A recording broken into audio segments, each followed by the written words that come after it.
Alors qu'il était déjà attendu à Brest pour la fin du mois, qu'il avait de l'avance sur le record détenu par Jean-Luc Vandenette depuis 20 ans de Tour du monde contre les vents et courants dominants, Gurek Sudé annonce aujourd'hui, alors qu'il n'est même pas encore arrivé dans l'Atlantique, même pas encore, il est seulement au large du Madagascar, il annonce une avarie. Alors qu'est-ce que je ne vous raconte plus, vous le savez, il est engagé depuis plusieurs semaines déjà dans une tentative de record du Tour du monde à l'envers. Ça se passe plutôt bien. D'accord, je sais. Beaucoup d'entre vous me disent que Jean-Luc Vandenette était un monocoque, ce qui est vrai, et que si son record est battu, ce sera battu par un multicoque, ce qui est vrai aussi. Mais il se trouve que son record sera homologué et que donc, du coup, Jean-Luc Vandenette ne le détiendra plus. Donc, je ne reviens pas là-dessus. Je sais qu'en commentaire, la dernière fois, vous m'en avez pas mal parlé. Donc, moi, je dis juste ce qui sont les faits. Les faits sont que s'il arrive avant le nombre de jours établi par Jean-Luc, il sera donc détenteur du record. Et ce garçon a beaucoup de détermination, beaucoup de mérite. Il est courageux. Il l'a prouvé dans le Vendée Globe. Il le prouve encore aujourd'hui. Mais suspense. Alors donc, il était attendu à Brest dès la fin du mois de mars, peut-être d'autres plus tard, début avril. Voilà donc qu'il se trouvait aujourd'hui, ce dimanche après-midi, au sud-est. Il naviguait au sud-est de Madagascar et une sérieuse avarie s'est produite. Il a percuté un filet de pêche à près de 20 nœuds, ce qui a endommagé assez sérieusement son safran de tribord.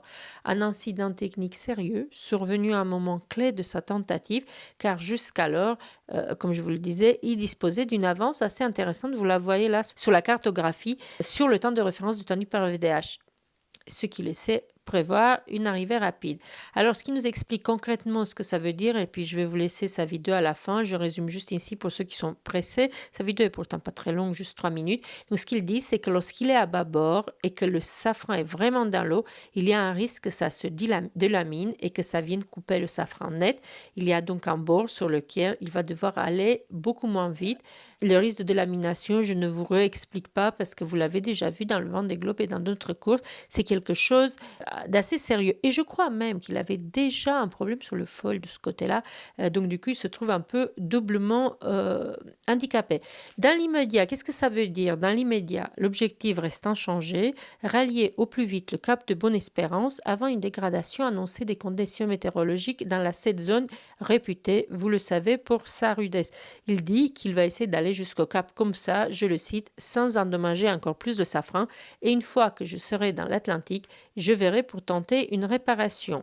Il dit aussi, et c'est vrai que c'est un peu inquiétant, qu'il a vraiment une fenêtre. Il faut qu'il aille au plus vite contourner ce fameux cap de Bonne-Espérance et revenir de l'Indien dans l'Atlantique, parce qu'il va, s'il n'est pas très rapide, il va rencontrer cette situation qui est toujours assez terrible et très dangereuse dans ce mer-là, c'est d'avoir le vent qui vient d'un côté contre le courant du Cap des Aiguilles, ce courant très rapide qui dessert le long de Mozambique et qui peut créer des mers très désordonnées, très dérangées, des mers qui, vous le savez, pour un multicoque, c'est encore pire que pour un monocoque.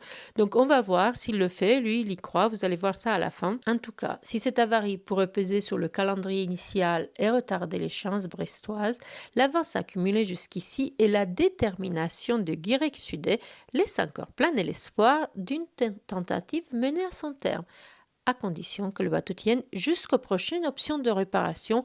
On va garder, nous ici sur ma chaîne YouTube, on va garder un œil là-dessus, c'est sûr. On te souhaite, Guirec, bonne chance, on croise les doigts, bon vent, dépêche-toi, passe-nous ce cap de Bonne-Espérance. À très vite. Bon, là la situation elle est pas terrible. J'étais à l'intérieur de mon bateau.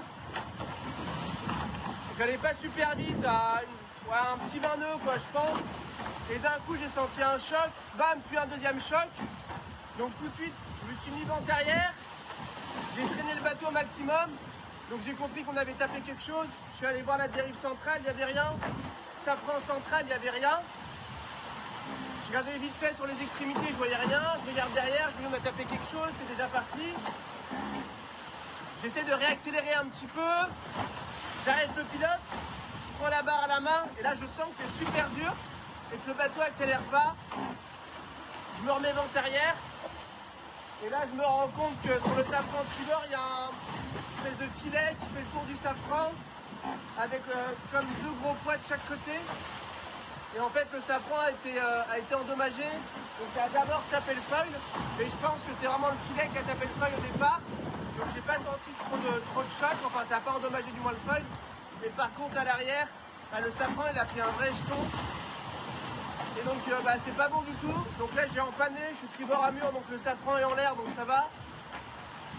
Mais quand je suis bâbord et que le safran est vraiment dans l'eau, déjà, il y a un risque que ça le délamine et que ça vienne couper le safran net.